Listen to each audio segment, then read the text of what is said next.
Media commentator Joel Hurrey. Joel Hurrey joins us live from the Gold Coast. Joel Hurrey, and he joins us now live from the Gold. Commentator Joel Hurrey joins us live in the studio. Normally, mate, you're on the Goldie. Part of a cetacean family and a subfamily known as the Odontocetes, which are toothed whales. The other whales are known as the Mystocetes, being the humpback whales. They don't actually have teeth, they've got baleen plates. Now, the orcas get to around 6 tonnes when they are fully grown. They are pretty heavy and can get lengths of around 9.7 metres long and travel at speeds around 55 kilometres an hour. Snowfields. Now, if you're into your snow, just like Tommy and myself, I'm sure you guys are as well, it's been really awesome. No, but we have had probably one of the worst starts to the past 3 years of the snow season.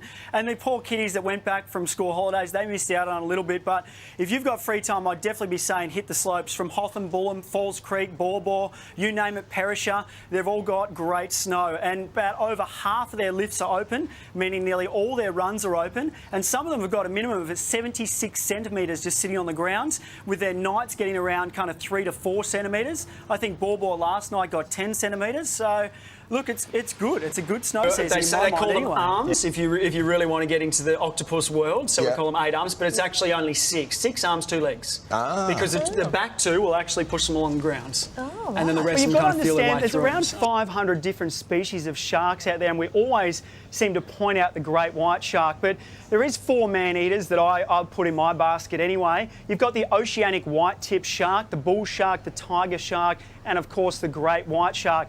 But as we've said once before, you're more likely to get bitten by a person than you probably would be by a shark. And of course, you're more likely to die from a bee sting than what you would by a shark as well. So, yeah, it's a fine area. Spiders that look like crabs. Now let's reverse this. Now let's find a crab that looks like a spider. How about that? It's like these animals just can't get it right, you know. You've got one that says, you know, you've got a spider that looks like a crab that looks like a spider. Come on, guys, let's see if we can work this one out. These guys get to around 3.7 metres in their legs, and their body shell gets to around 37 to 40 centimetres, and also known as the We're in this pattern crab. at the moment. We've just gone into what is known as the El Nino. So we've come out of the La Nina pattern. So they're about 4 to 7 years, their cycles. Now, when these cycles change, that's when we start to get some really unsettled weather. Now, we're talking about over in America where they had that heat wave and then severe thunderstorms.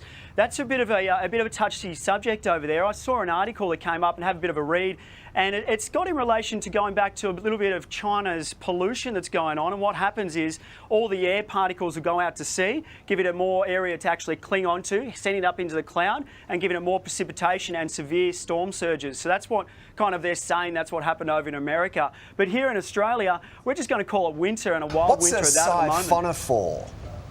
Yeah, Siphonophore. This guy is absolutely spectacular. I've never ever seen anything like it before.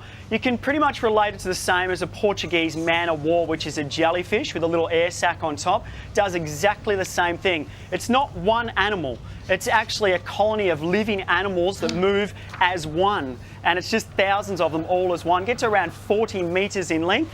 As you can see by the footage, just cruising along in those depths. All the climates in those regions. Now, down in the South Pole, where we're getting all these westerly winds from, it's pretty much, it was just hanging down there and just waiting to be grabbed, and that's what happened. 2 low pressure systems formed over the Tasman Sea, shot those westerly winds up the east coast of Australia, and as you would know, from last Saturday all the way through until this Saturday, people were feeling that chill factor. People to go back into the water if they wanted to. It's quite dirty. Yeah, Tommy, we had the same thing that happens here on the Gold Coast. So I'd be waiting anywhere up to 4 to 5, even 6 days before you go back in. Wait for the visibility, because what you can't see underneath you is with these storm surges, they can wash in anything from the estuaries to the rivers, even from bull sharks coming out through the rivers, whatever it might be. Wait till you can see what you can see out there, especially even the bottom of the sands. And I reckon you'd be right to go back in for a bit of a surf or a paddle. Wow. It goes from one end of the earth to the other to escape winter, right?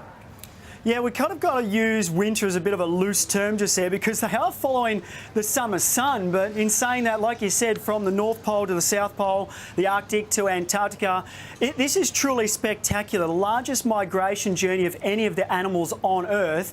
And also on that note, the only animal that will follow the sun in the whole entire animal kingdom, will have more sun than anybody else out there.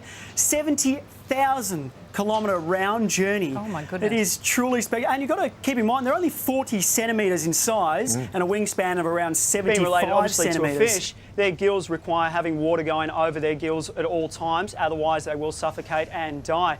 But there is a species out there known as the shovel-nosed shark that sits on the bottom of the ocean. They've got a tiny hole just behind their eyes that actually pumps water across their gills, which means they can actually survive by sitting there. They're known as micro-sleeps as well. They don't sleep like we do, and they're very similar to dolphins as well. They shut down one half of their brain by keeping their other side fully alert for for over any a week dangers. and a half, so I'm kind of getting a little bit itchy to get out there right now. Those westerly winds are offshore. We pray for that as those surfers with a bit of groundswell coming through, the nice clean waves. Yeah, it didn't happen. If you had a boat or you like going for a bit of a dip, then you probably would have been better off doing that. Down in Victoria, it was around 2 to 3 foot over the weekend. They had those nice westerly winds holding that swell up.